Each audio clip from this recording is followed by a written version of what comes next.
Rachel Bomberger with Erdmann's Books for Young Readers, and I'm sitting today with Marc Harshman, who is the author of One Big Family, a picture book coming out this spring from Erdmann's about a big family and their big, joyful family reunion, illustrated by Sara Palacios.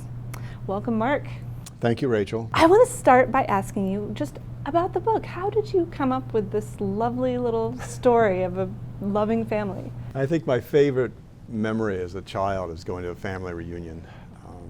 I think I always had a penchant for old people because they had stories, and so I'd love just the listening, so there's that component. And the family reunion always had great food, and I remember it was often in a park, so there was outdoors, and that was fun, and just ripping and roaring and running as kids will do. But even as I got older, I always liked that. Some of it, I suppose there's something romantic about it, even in an old-timey sense, just the romance that a family would gather and just, you know, the most ancient, decrepit people in the family, everybody would be there to the babies in arms, and the talk just never stopped, remembering, and that's great for a storyteller or a budding storyteller. Now, the big family in this book has kind of a traditional feel to it. You have the grandma, the grandpa, the mom, dad, brothers, sisters, aunts, uncles, cousins, and yet the way the book is written, with its universal themes of love and togetherness and joy, really, I think, would resonate with all kinds and shapes of families. So how did you manage to achieve that tone, and was that something you were aiming for? I certainly wanted that. I mean, I always want my stories to be as all-encompassing as they can be, and I want, certainly where it seems right, to celebrate the good virtues of family life, and this was simply an opportunity to do that. Yeah. Well, you certainly succeeded. And this book really does resonate, I think, with all of us here at Erdmann's, and especially with me. You know, I come out of a big family that has also I share these memories of big, warm family reunions. Do you have a favorite memory from a big family gathering? I don't know that I have a favorite, but I think if you look at when you look at the story, you'll see there's a page with fishing, and you see them eating, and there's some storytelling, and so you can see I've picked particular moments that I remember. Some of them are probably didn't occur just at the family reunion, but I do remember that I loved to go fishing with my one granddad and my one uncle, and so that finds its way into the story. And we would sit around and talk a lot, and so at the one moment we had that storytelling episode, and many other things like that. I turn around, I see the unpacking of the car, the setting up the tents. Some of them, I don't remember ever there being tents at our family reunions, but I do remember camping with various parts of the family, so that you reach beyond what might be the event that anchors a story. And so in my instance, I'm reaching into my childhood still, and reaching into family, and reaching into something more than just mom and dad, and so that tent camping comes into it. Yeah, I must say, looking at the adventures that take place in the book, I have all sorts of ideas for the next time I'm called upon to help plan a family reunion. Yes. Great source book that way. Yeah. You are a children's author. You were a teacher for a long time. Yes. You were also a poet, and not just any poet. You are the poet laureate of West Virginia, which is something that I find really very impressive. Well, I don't know what to say about that. I'll say a couple things, though. Actually, I'm often asked, before I was appointed as the laureate for my state, how do children's books and poetry work together? And I often respond that they're both rather succinct forms, where you're trying to say as much as you can with as few words as possible, certainly in the picture book, and not all, but some of the poetry I write. And so it was a kind of natural fit for me. I was actually writing the poetry before I started writing children's books. But the laureateship has kind of caught up to me, you might say. So. Well, since this is certainly the first and perhaps the only time I will be in the same room with a poet laureate, what does a poet laureate do exactly? Well, there is no job description. I was curious to find out, and I see myself in a small state like West Virginia as being the ambassador, not just for poetry and not even just for literature, but for all the arts within the state. There's no one else that can quite have that position. So whenever I can and wherever I am within the state, I try to trumpet the amazingly long list of terrific writers and artists we have in West Virginia, and that is a real pleasure for me.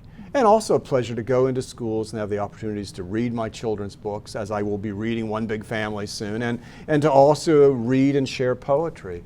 And I often end up doing this both when I'm at a school. So yeah, I think it's very good to hear pointed out the similarities between poetry and children's picture books.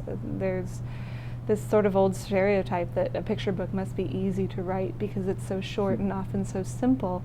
But drawing this comparison to poetry, you realize that something can be short and simple and not at all easy. No, every word has to count, which makes it really quite hard.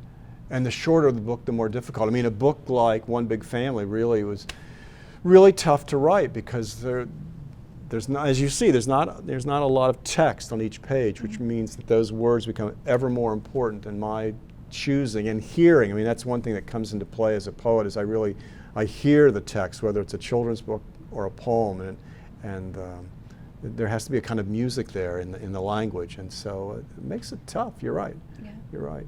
And even this book, it may not announce itself as poetry, but I really do think of One Big Family as a kind of extended poem, not just because I have that. There's a kind of pedagogical thing going on here where I have those verbs anchoring each stanza. But I think that's probably out of the poetic impulse that's always working in me. Yeah, you can definitely see a poetic sensibility reading the book. It's not your typical, what you would consider traditional, stereotypical children's book poetry. There's no, rhyming couplets or anything that. And yet, there's a beauty in the use of the language. Thank you. Even in its simplicity and the warmth. So much warmth. Yeah, thanks. What was it like for you to see the book come alive in Sara Palacios' illustrations? I was absolutely thrilled. I mean, quite honestly, you're never quite sure as the author of a children's book, but I was just thrilled. There's a kind of